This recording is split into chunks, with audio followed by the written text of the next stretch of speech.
Welcome to the PK Soul Show. Welcome to the PK Soul Show. Hello, everyone. Welcome to another Hello, episode. welcome back. We are here with PK Social. Again, if you don't know us by now, I am Tammy. And I am Amber. We are 2 of 5 preacher's kids, hence the name PK Social. There you go. Today, we're going to dig right into another episode of Greenleaf. Yes, this past episode was episode 6. It was quite interesting, per usual. But what I did want to discuss, there was one scene in particular that really stuck out to me. And that was the scene with Dr. Iyanla Vanzant. Not Vanzant, right? Vanzant. Dr. Ivy. That's what There was a scene that stuck out. Charity is still being a charity case, basically. She has a lot going on, and she decided to take some more pills on this episode. So, the first scene that we see with her on this episode, her child is screaming and crying. She doesn't hear any of that. She's like passed out sleep, clearly from whatever pill she took. And Lady Mae, and the maid find her. They rush into her room and they're like, okay, what's going on? Did you not hear your baby screaming for help, basically? And that is when Lady Mae realizes, okay, she's under some type of influence. She looks disheveled. She looks a mess. You can just really tell, okay, she's going through some things. And on top of her going through some things, she done popped some kind of pill or took some type of substance. She does finally admit, yes, I took a pill, but according to her, it wasn't like anything bad, so to speak. It was a sleeping pill. But her mom, of course, is like, okay, that doesn't work for me. Whatever type of pill it was, it has you out to the point that you can't hear your child and he is screaming for you. So she basically tells her, look, I'm going to get you some help. Whether you want the help or not, you need help, and I'm going to get that done. So the next scene we see with Charity, Dr. Iyanla Vanzant comes in, and she pretty much has to force her to talk. Initially, Charity, she's in denial, like, this isn't something I need. I don't know why you're here, so to speak. So she finally lets her guard down. She starts to express to her some of the things that she has been feeling since, I guess, basically childhood. Right. And I think I'm a little irritated by Charity's approach to, she's basically saying that, well, one of the things that she expresses with Dr. Vanzant is that she's been afraid or scared. So to me, we're digging deeper into the past of the family, probably on the next couple of episodes, hopefully before the season ends. And we'll find out what she's scared of, which is going to be another layer of crazy, if you ask me. Yeah, she does. Crazy. Once they explain what she's scared of. Because it seems as if she and her sisters were scared of the same thing. Maybe Grace was the one that got away, left town or whatever. But whatever they're scared of, clearly they all have the same thing in common. Which kind of implied that possibly their uncle could have messed with more than just one daughter, or could have scared them, or clearly it was something everyone knew even back when they were children. So that's disturbing, because it's kind of implied in the earlier seasons with their uncle, as if they found out later what he was doing. But if this is something from childhood, that means everyone knew for years what was going on with the uncle, especially the mother. The mother then approaches Charity once they're together in a meeting with Vanzant, the bishop, Lady Mae, before they go to church one Sunday morning. No, you're getting ahead. There was something else. Yes. I mean, yeah, there was a scene, but I was still talking about the scene where it was just Charity and Dr. Vanzant. And she did say, she finally got her to say that she had been afraid. But also in that conversation, Kevin came up. And she kind of, well, basically, Dr. Vanzant told her, like, I know Kevin is gay. And so, of course, she kind of was on the defense about that. Like, well, who told you that? Because I guess before they started talking, she's thinking, okay, you don't know. Well, she said she didn't know Kevin was gay. She had a feeling or suspicion, but she did not know for sure, which is why she ignored that feeling and to marry him because she felt safe, which is why we go into the whole situation. But no, that's how the safe thing came up. Right. Because Dr. Van Zant was saying, okay, you're saying you didn't know. You telling Dr. Van Zant basically was looking at her like, you telling me there wasn't any signs, like. And I can believe that. I can believe if you're looking for something else in someone, you're not paying attention to all the signs because you're so secure. It's not that there wasn't a sign. She wasn't paying attention to the sign. I think that's what she was trying to get her to realize. Like, you could have possibly been ignoring the sign. See, that's not fair to blame her. First off, in one breath, you're saying you understand she's a victim and you don't know why. And in the next sentence, you're telling her, well, it's kind of your fault. You didn't see the signs. No, I don't think she was saying it's her fault. Yeah, you kind of imply that when you're constantly asking someone who clearly did not. I honestly don't think Charity saw signs of homosexuality. Charity never admitted or denied if she saw the sign. I felt like she didn't know. Like she never thought about it. I don't think she ever really How did she not think about it? Well, first off, you clearly got pregnant. So clearly you've been intimate. I don't think you thought there was an issue because you knew you've been in you're intimate with your husband. You don't keep second guessing yourself. But when she asked her that, I felt like if there wasn't a sign, she should have said no. But instead, she didn't answer the question. So it made you think, okay, was there a sign? Did she just ignore the sign? I don't think. I don't know. I don't want to say she's blaming her. I don't know. I don't think she was blaming her. Maybe she could have been, but I don't think Dr. Van Zant was like trying to blame her. Like, no, you the way something. She's digging in. I think that was her way to get her to the way think she's and to in, talk. Right. But the way she did it, I still was. Yeah, the way she did it was hard. She's already kind of a charity case. Different. Well, she's a basket case from the medicine. She's hormonal. She's got a lot going on. She's never dealt with some severe issues that she had.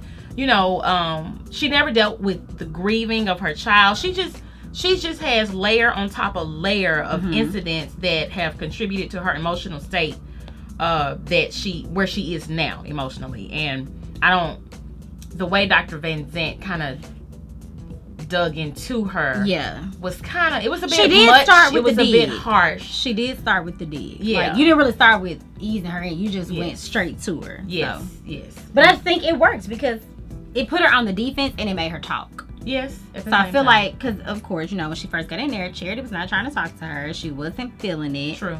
What did you think about her response? Charity had a really, and Charity has a way of being rather mean and being, she lashes out. When she sat with her parents, she's mean? She just has a way of lashing out at certain times. She lashed out at Grace. Yeah, she kind of has a snappy moment. Yeah, and so she kind of lashed out at the bishop, who basically was saying he'd be there for her, or they'd be there for her. And I think her comment was like, no, you never have, you never will. You're talking about when they were sitting down together? Yes, before service with Dr. Van Zant. Yeah, he did make a comment, and he was like, maybe once we get past this, she'll be able to listen. And she was like, I don't think it'll ever go back to... Basically, I don't think it'll ever go back to how it was with you guys. So there will be no point where I can sit down with the two of you as my parents. I feel like that's what she was saying. Oh, okay. I kind of... Because, you know, at that point, they were about to make their announcement. Do you think that a lot of... In looking at Charity's situation and looking at her relationship with her parents, who are these notable figures in the church, right? Do you feel that a lot of PKs tend to take out their frustrations on their parents? Sometimes misguided. Sometimes it could have a validation, a little validity. You're kind of asking me about the point that I was trying to get to. Oh my God, sweetie, this isn't a long podcast. Get to your point. Okay. Sorry. I mean, that's where I was. Yes, the next scene after Charity talks with Dr. Van Zant, she sits down with her parents. Dr. Van Zant is basically like, okay, Charity's gonna tell y'all what's going on with her, what's been going on with her. And the girl, you know, Charity starts to speak. Immediately, Lady Mae goes on the defense. She pretty much is, you know, before Charity can finish, she kind of lashes out and, you know, I'm not going to do this right now. We're about to go to church. We're about to make this announcement. I don't have time for this. I'm tired of everyone blaming me. at that point, she immediately feels attacked because what Charity is saying, she starts to say, I've never felt safe. I never felt like, you guys are really there. I'm not going to say Charity was blaming her, but Charity was, I don't want to say she was blaming her mom. She did. She kind of blamed. You could tell that she was headed that direction, right? And her when mom Lady cut Mae it off. jumped on her instantly. But I think Lady Mae had so much going on her mind. She already feels like the family blames her for what happened to Grace. She's already emotional dealing with the divorce, knowing what she has to face that Sunday morning headed to church. So I'm thinking that she probably needs to I think Dr. Vanzant needs to take the same approach on the show that she took with the Braxtons. She's going to have to get with the whole family and kind of dig through layers with the entire family, which I feel she implied with Lady Mae. Dr. Vanzant implied that with Lady Mae later on in the show. But I definitely think that first off, I feel Lady Mae was in the wrong for how she kind of cut off Charity at the state that Charity is in currently. It just was inappropriate to me, her response to her daughter, who is clearly seeking help and needs to... Well, technically she didn't seek the help. Lady Mae sought the help. Lady Mae, and more of a reason to wonder why would you cut your daughter off, and you're the one who brought Dr. Vanzant into her room, in her private space, to get in her grill. That but part now was you wrong. want to go off on her? You brought this psychiatrist or whatever Correct. she is at that point to her. So when they're trying to get some results, you immediately cut her off and say, no, you're not going to do this. But she was wrong in doing it. Yes, Lady Mae was wrong for cutting her off while she was trying to get to a point where she could acknowledge her feelings instead of taking the pills to cover up her feelings. Right. Like she was about to get, I don't want to say a breakthrough, but she was about to get something beginning that she her needed. breakthrough, Yes. right? And this she is got the first cut step off towards it. But what Lady Mae did tell her, the part that I felt like, okay, Lady Mae has a little validity to her point was she told her basically get a backbone. And not that Charity doesn't have a backbone, but on these past episodes, she's allowed her situation to basically like overwhelm her. Like you're still a mother. You still have to be there for your child. Yeah, that's true.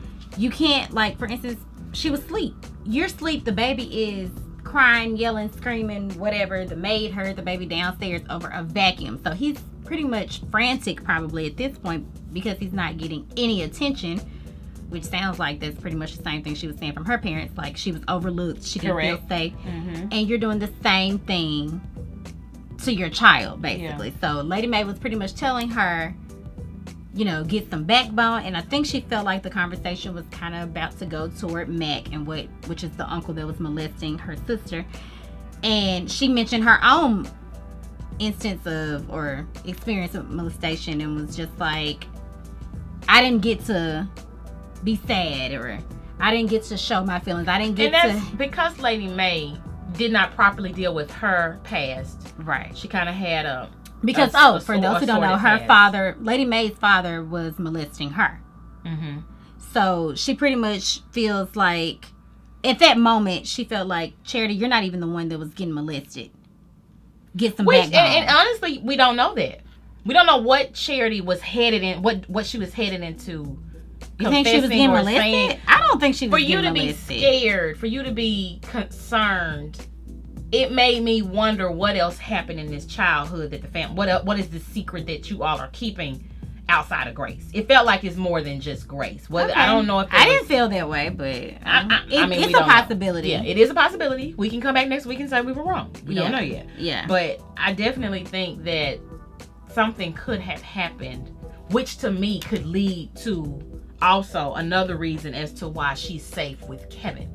Maybe she understood Kevin would never violate her in a certain way because of his demeanor, but didn't really realize his demeanor wasn't just a safe haven, but it was a, I don't really want you intimately. She just got a lot to sort through. She has a lot to deal with. Charity is the baby. Charity is the baby. Sometimes, I don't think just in the PK family, but sometimes I feel like the baby of the family. In some families, they get overlooked, or you're so busy dealing with however many more children you have. Sometimes you don't truly pay attention to all the signs of the last child, or the last couple of children. You just kind of coast with them. So you have to be careful and make sure each child gets the same amount of attention and time to make sure your children are okay. And I don't think they did that with Charity at all. I feel like they never got the opportunity to do it with Grace if she left. But Charity just seemed, and Charity also seemed spoiled, which could, have a lot to do with. It seems like the father spoiled Charity. I feel like the mother does. I feel that both parents spoiled her. But now that Lady Mae, she's a little different. She's all about reputation. She's all about the perception of how people view the family.